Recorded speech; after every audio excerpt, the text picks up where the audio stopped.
ঢাকা মহানগরীর বিভিন্ন এলাকায় সড়ক ও ফুটপাত দখলমুক্ত রাখতে বিশেষ অভিযান পরিচালনা করছে ঢাকা মহানগর পুলিশ। আজ থেকে আগামী 5 দিন পর্যন্ত অভিযান পরিচালনা করবে ডিএমপির স্পেশাল মেট্রোপলিটন ম্যাজিস্ট্রেট।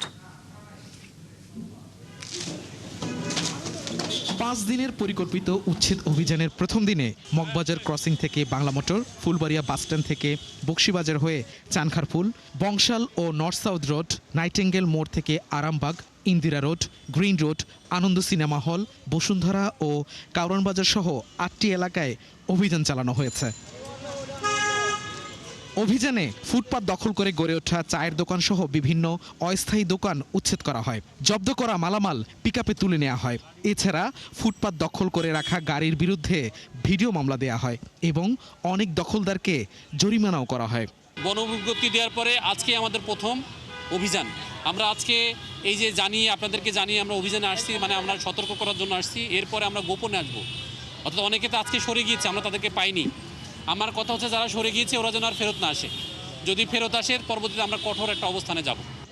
উচ্ছেদ হওয়া দোকানিরা বলছেন জীবিকার তাগিদেই তারা ফুটপাতে ব্যবসা করেন।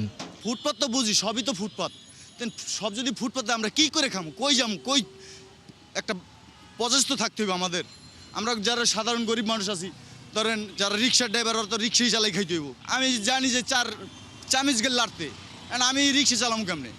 পথচারীরা অভিযোগ করছেন ফুটপাত দখল করে দোকান বসানোর কারণে চলাচলে মারাত্মক সমস্যা হয়। এতে প্রতিনিয়ত ভোগান্তিতে পড়তে হয় তাদের।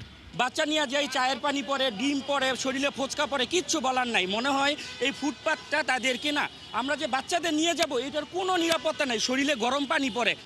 ডিএমপি জানিয়েছে 5 এপ্রিল পর্যন্ত রাজধানীর 32টি স্থানে এই অভিযান পরিচালনার পরিকল্পনা রয়েছে। সবুজ মাহমুদ, 71, ঢাকা।